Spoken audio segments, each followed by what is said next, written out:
Hello friends, welcome to my channel defence practice class. Defence practice class চ্যানেলের তরফ থেকে তোমাদের সবাইকে স্বাগত। প্রত্যেক দিনের মতো আজকেও চলে এসেছি আরেকটি নতুন ভিডিও নিয়ে, এবং আজকের এই ভিডিওতে আমরা আলোচনা করব ওয়েস্ট বেঙ্গল স্কুল সার্ভিস কমিশনের গ্রুপ সি এবং গ্রুপ ডির জন্য কিছু গুরুত্বপূর্ণ এমসিকিউ প্রশ্ন উত্তর। এবং আজকের এই ভিডিওতে আমরা বাছাই করা এবং সিলেবাস অনুযায়ী প্রশ্ন আলোচনা করতে চলেছি। আজ থেকে প্রত্যেক দিন তোমরা সিলেবাস অনুযায়ী প্রশ্ন পাবে, যেগুলো তোমাদের পরীক্ষার জন্য খুবই গুরুত্বপূর্ণ এবং এক্সপেক্টেড প্রশ্ন। এ ধরনের প্রশ্নই তোমাদের পরীক্ষাতে আসার চান্স রয়েছে। তো ভিডিওটি প্রথম থেকে শেষ পর্যন্ত দেখো এবং লাস্টে তোমাদের স্কোর নিচে কমেন্ট বক্সে কমেন্ট করে জানাবে। তো প্রথম প্রশ্ন দেখো, মুঘল সাম্রাজ্যের প্রতিষ্ঠাতা কে? চারটি অপশন রয়েছে, তোমরা যদি সঠিক উত্তর জেনে থাকো অবশ্যই নিচে কমেন্ট বক্সে কমেন্ট করে জানাবে।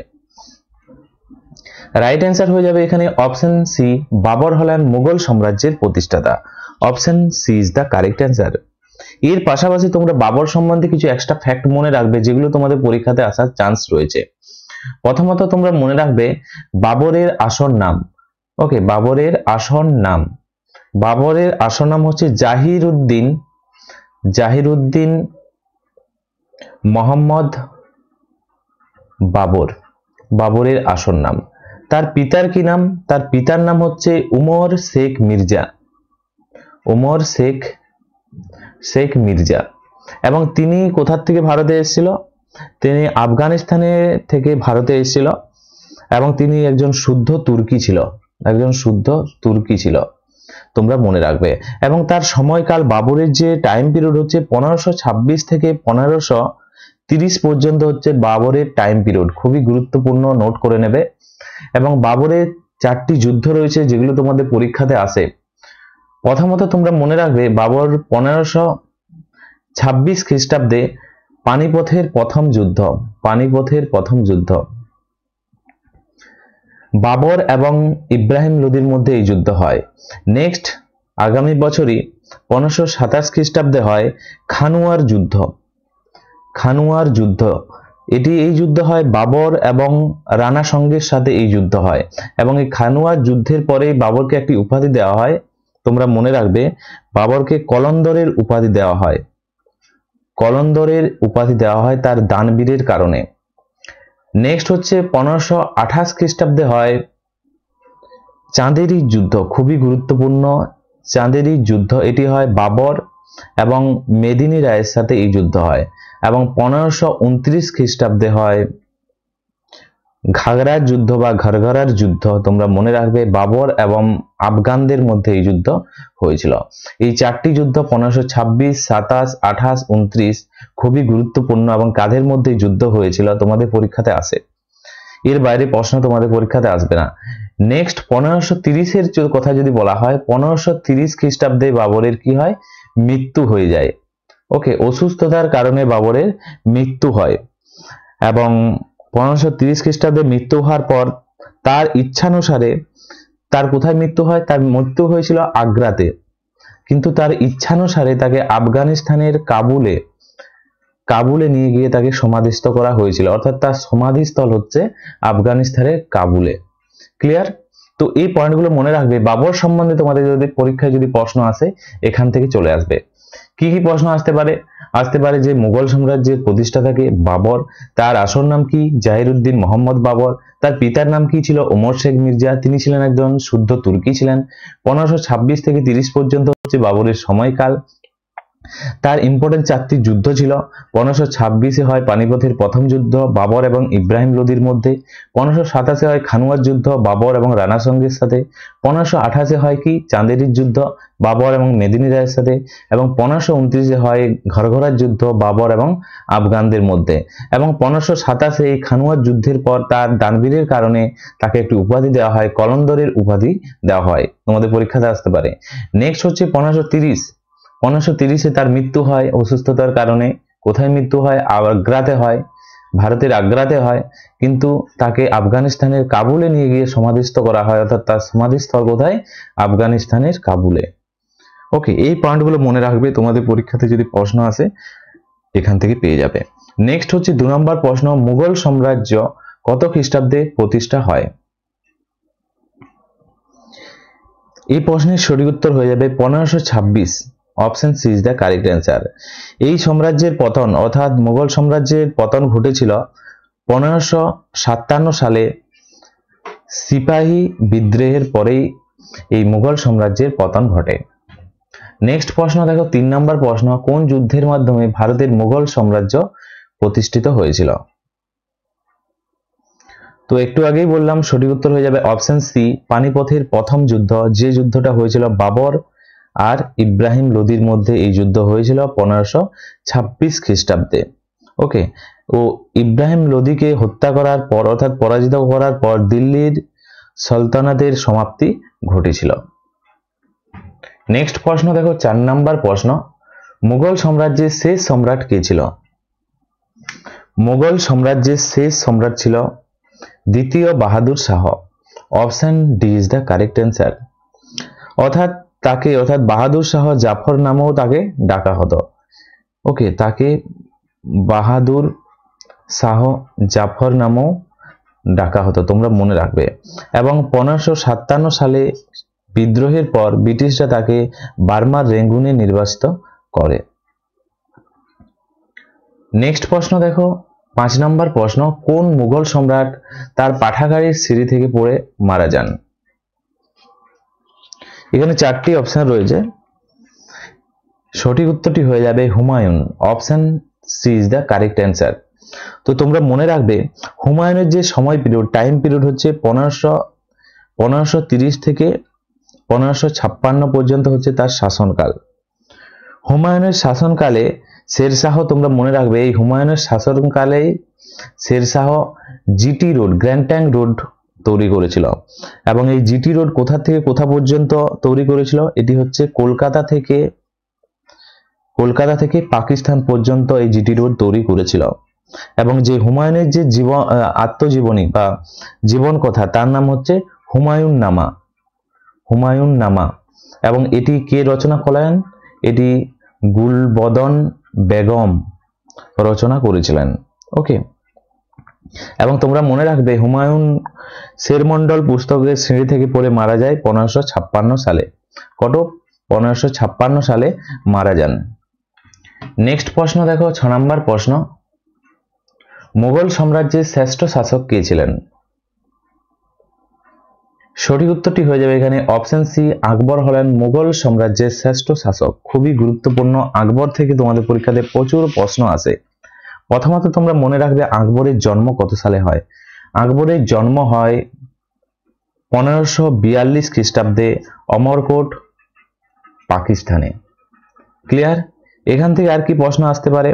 তার শাসনকাল 1556 থেকে 1605 পর্যন্ত হচ্ছে আকবরের শাসনকাল। ক্লিয়ার? এবং আকবর খুব কম বয়সে পানিপথের প্রথম যুদ্ধে সিকন্দর সুরির সেনাপতি হেমুকে পরাজিত করে। এবং আকবরের এই শাসনকালকে কি বলা হয়? হিন্দি সাহিত্যের স্বর্ণযুগ বলা হয়। ওকে, এর পাশাপাশি তোমরা মনে রাখবে আকবর একটি নতুন ধর্ম প্রচার শুরু করেছিল 1582 সালে। সেই ধর্মটি হচ্ছে দিন-ই-ইলাহি। এবং এই দিন-ই-ইলাহি ধর্মটি গ্রহণ করে প্রথম আকবর নিজেই প্রথম এই ধর্মটি গ্রহণ করে। এবং প্রথম হিন্দুর কথা যদি বলা হয়, প্রথম এই হিন্দুকে এই ধর্মটি গ্রহণ করে, তো সেখানে হয়ে যাবে বীরবল এই ধর্মটি গ্রহণ করে। তো আকবর সম্বন্ধে তোমাদের পরীক্ষাতে যদি প্রশ্ন আসে এখান থেকে পেয়ে যাবে। আকবরের জন্ম হয় 1542 অমরকোট, পাকিস্তানে। 1556 থেকে 1605 পর্যন্ত হচ্ছে তার শাসনকাল। খুব কম বয়সেই পানিপথের প্রথম যুদ্ধে হেমুকে পরাজিত করে সিকন্দর সুরির সেনাপতি। তিনি একটি ধর্ম প্রচার শুরু করেছিল দিন-ই-ইলাহি ধর্ম 1582 খ্রিস্টাব্দে। এবং তিনি প্রথম এই ধর্ম গ্রহণ করেছিলেন। এবং যদি বলা হয় প্রথম হিন্দু কে এই ধর্ম গ্রহণ করেছিল, সেখানে হবে বীরবল, তার নবরত্নের মধ্যে একজন। এবং তার শাসনকালকে বলা হয় হিন্দি সাহিত্যের স্বর্ণযুগ বলা হয়। ক্লিয়ার? তো তার সাথে সাথে এই এক্সট্রা পয়েন্টগুলো মনে রাখবে। নেক্সট প্রশ্ন 7 নম্বর প্রশ্ন, 1556 সালে পানিপথের দ্বিতীয় যুদ্ধে আকবর কাকে পরাজিত করেন? তো একটু আগেই বললাম হেমুকে পরাজিত করে। হেমু কে ছিলেন? হেমু ছিলেন সিকন্দর সুরির সেনাপতি ছিল। হেমু তাকে পরাজিত করে 1556 সালে হয় পানিপথের দ্বিতীয় যুদ্ধ। এবং প্রথম যুদ্ধের কথা যদি বলা হয়, পানিপথের প্রথম যুদ্ধ হয় 1526 খ্রিস্টাব্দে হয়। বাবর এবং ইব্রাহিম লোদির মধ্যে এই যুদ্ধ হয়। ওকে, নেক্সট প্রশ্ন দেখো, 8 নম্বর প্রশ্ন, আকবরের দরবারের সবচেয়ে বিখ্যাত সঙ্গীতজ্ঞ কে ছিলেন? সঠিক উত্তরটি হয়ে যাবে এখানে অপশন সি, তানসেন ছিলেন। তানসেনের আসল নাম ছিল রামতনু পান্ডে। খুবই গুরুত্বপূর্ণ, তোমাদের পরীক্ষাতে আসে। রামতনু পান্ডে হচ্ছে তানসেনের আসল নাম। এবং তিনি কোথায় ছিলেন? তিনি গোয়ালিয়রের অধিবাসী ছিলেন। তিনি ছিলেন গোয়ালিয়রের অধিবাসী। গোয়ালিয়র কোথায় অবস্থিত? মধ্যপ্রদেশ রাজ্যে অবস্থিত। নেক্সট প্রশ্ন দেখো, 9 নম্বর প্রশ্ন, আকবরের সেনা প্রধান বা অভিভাবক কে ছিলেন?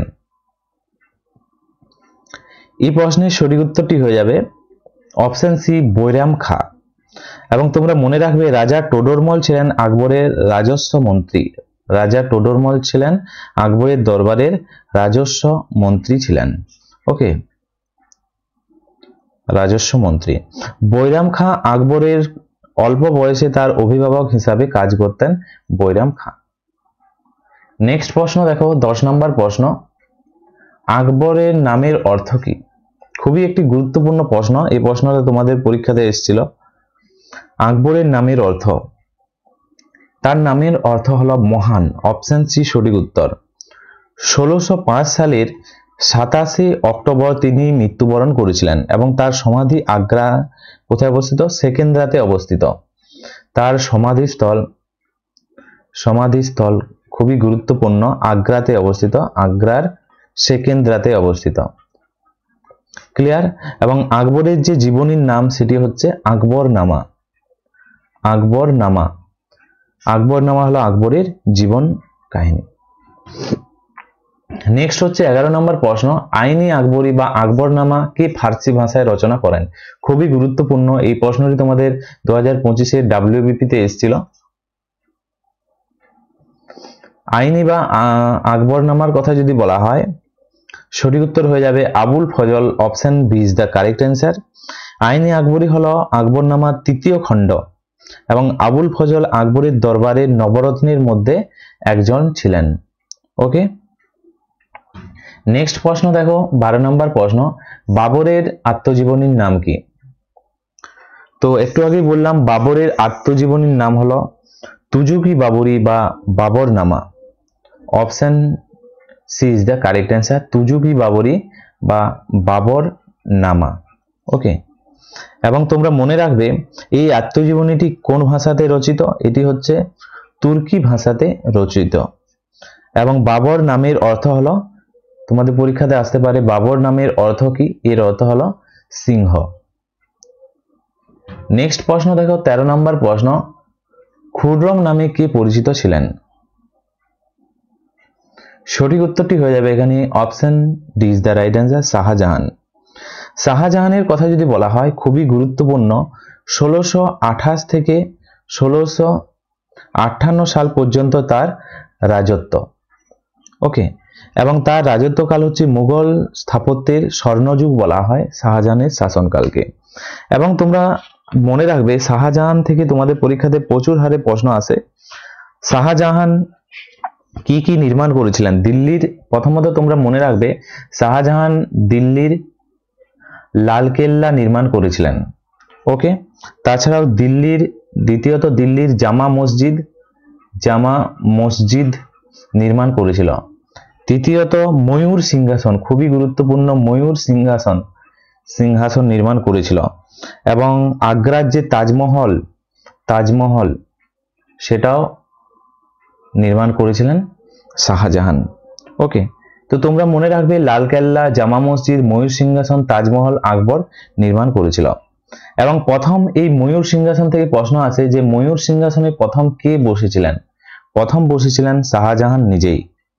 এবং শেষবারের মতো কে বসেছিলেন ময়ূর সিংহাসনে? এটাও প্রশ্ন আসে যে শেষবারের মতো ময়ূর সিংহাসনে কে বসেছিলেন? তো তোমরা মনে রাখবে মোহাম্মদ শাহ রঙ্গিলা, মোহাম্মদ শাহ রঙ্গিলা শেষবারের মতো বসেছিলেন। ক্লিয়ার? এবং শাহজাহানের যে বেগম, তার বেগম, এই প্রশ্নটাও আছে, তার বেগমের কি নাম? তার বেগমের নাম হলো মমতাজ। মমতাজ বা অর্জুমান্দ বানু বেগম বলা হয়। অর্জুমান্দ বানু বেগম হচ্ছে তার আসল নাম। ক্লিয়ার? তো শাহজাহান থেকে তোমাদের পরীক্ষাতে যদি প্রশ্ন আসে অবশ্যই তোমরা নিশ্চয়ই পারবে। লাল কেল্লা, জামা মসজিদ, ময়ূর সিংহাসন, তাজমহল নির্মাণ করেছিলেন শাহজাহান। তার নাম হচ্ছে খুররম নামে তিনি পরিচিত। 1628 থেকে 58 পর্যন্ত তার রাজত্ব। প্রথম ময়ূর সিংহাসনে শাহজাহান নিজেই বসেছিল এবং শেষবারের মতো বসেছিল মোহাম্মদ শাহ রঙ্গিলা। তার বেগমের নাম হচ্ছে অর্জুমান্দ বানু বেগম, যিনি মমতাজ নামে পরিচিত। নেক্সট প্রশ্ন দেখো, 14 নম্বর প্রশ্ন, আগ্রার তাজমহল কে নির্মাণ করেন? তো একটু আগেই বললাম আগ্রার তাজমহল এটি শাহজাহান নির্মাণ করেছিলেন। Option C is the correct answer. Shah Jahan তার প্রিয় স্ত্রী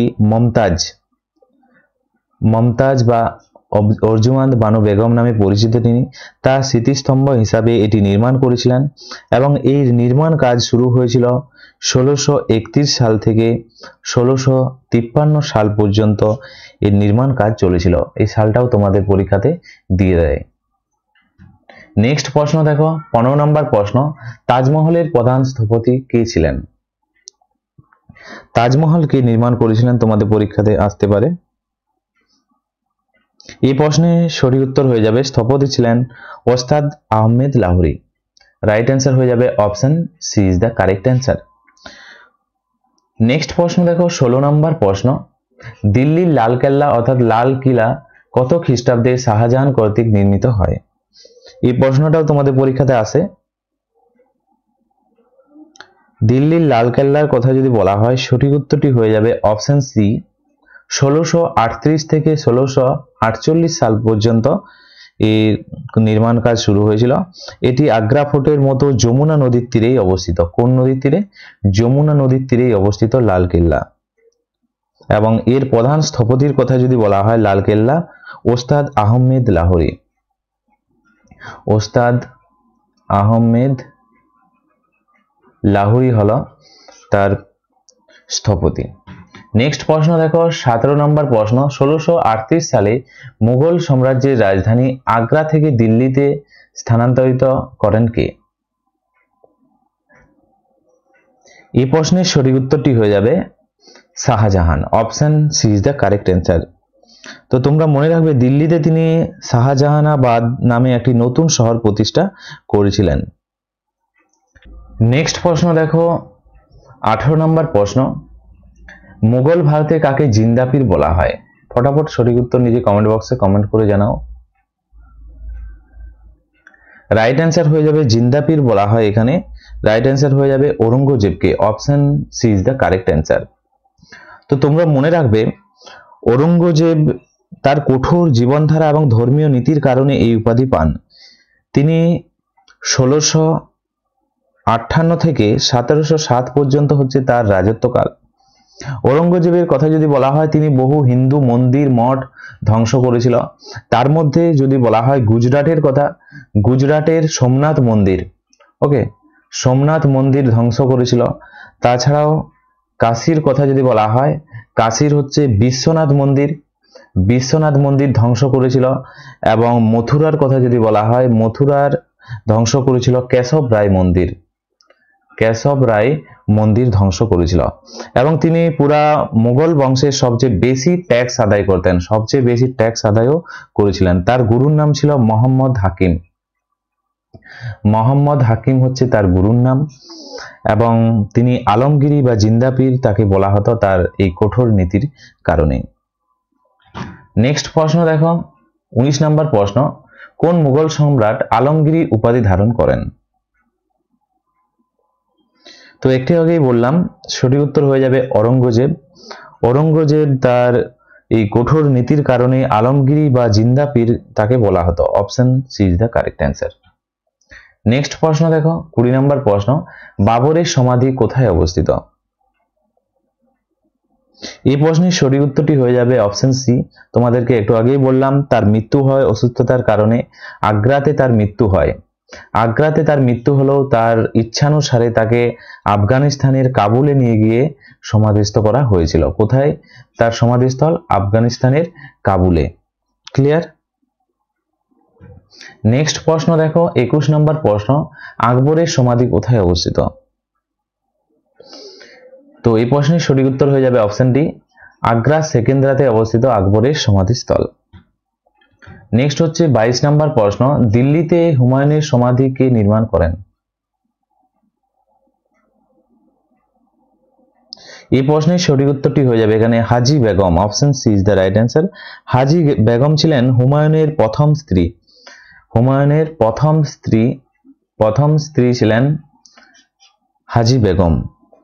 নেক্সট হচ্ছে 23 নম্বর প্রশ্ন, খানুয়ার যুদ্ধে বাবর আর কার মধ্যে সংগঠিত হয়েছিল যুদ্ধ? তো একটু আগেই বললাম খানুয়ার যুদ্ধ হয়েছিল বাবর এবং রানা সাঙ্গের সাথে। রাইট অ্যান্সার হয়ে যাবে option C is the right answer, 1527 সালে। এবং এই যুদ্ধ হয় 26শে মার্চ শুরু হয় 1527 সালে। এটি কোথায় হয়েছিল? রাজস্থানে এই যুদ্ধ হয়েছিল। রাজস্থানে খানুয়া গ্রামে এই যুদ্ধ সংগঠিত হয়েছিল। বাবর এই যুদ্ধে জয়ী হয়েছিল। নেক্সট প্রশ্ন দেখো, 24 নম্বর প্রশ্ন, হুমায়ুন কোন যুদ্ধে শেরশাহ সুরির কাছে পরাজিত হন? সঠিক উত্তর হয়ে যাবে অপশন ডি, চৌসারির যুদ্ধে। 1539 সালে বিহারের চৌসার গ্রামের কাছে এই যুদ্ধ হয়েছিল এবং এই যুদ্ধে পরাজিত হওয়ার পর হুমায়ুন যুদ্ধক্ষেত্র থেকে পালিয়ে নিজের প্রাণ বাঁচান। ক্লিয়ার? নেক্সট প্রশ্ন দেখো, 25 নম্বর প্রশ্ন, 1540 সালে কনৌজের যুদ্ধের শেরশাহ সুরির কাছে কে পরাজিত হন? এই প্রশ্নের সঠিক উত্তরটি হয়ে যাবে option C is the correct answer, Humayun পরাজিত হন শেরশাহ সুরির কাছে। Option C right answer. এবং তোমরা মনে রাখবে এই যুদ্ধের পর হুমায়ুন ভারত থেকে পালিয়ে যেতে বাধ্য হন। Okay, option C is the correct answer. তো ফ্রেন্ডস, এগুলিই ছিল আজকের ভিডিওর আমাদের কিছু গুরুত্বপূর্ণ এমসিকিউ প্রশ্ন উত্তর। এবং আজকের এই ভিডিওর লাস্ট প্রশ্ন, যে প্রশ্নগুলো তোমাদের জন্য, সঠিক উত্তর তোমরা নিচে কমেন্ট বক্সে কমেন্ট করে জানাও। প্রথমত তোমরা নিচে কমেন্ট বক্সে কমেন্ট করে জানাও পানিপথের প্রথম যুদ্ধ। পানিপথের প্রথম যুদ্ধ কত সালে সংঘটিত হয়? কত সালে হয়? দ্বিতীয়ত হয় পানিপথের দ্বিতীয় যুদ্ধ। পানিপথের দ্বিতীয় যুদ্ধ কত সালে হয়? নিচে কমেন্ট বক্সে কমেন্ট করে জানাও। এই দুইটি রইল তোমাদের হোমওয়ার্ক। এবং আজকে তোমরা 25টি প্রশ্নের মধ্যে কত স্কোর করতে পারলে সেটাও নিচে কমেন্ট বক্সে কমেন্ট করে জানাও। এবং ভিডিওটি যদি ভালো লেগে থাকে অবশ্যই একটি লাইক করো এবং তোমাদের বন্ধুদের সাথে ভিডিওটি শেয়ার করো। আজকের ভিডিওটি এখানেই শেষ করছি। Thank you for watching. জয় হিন্দ, জয় ভারত।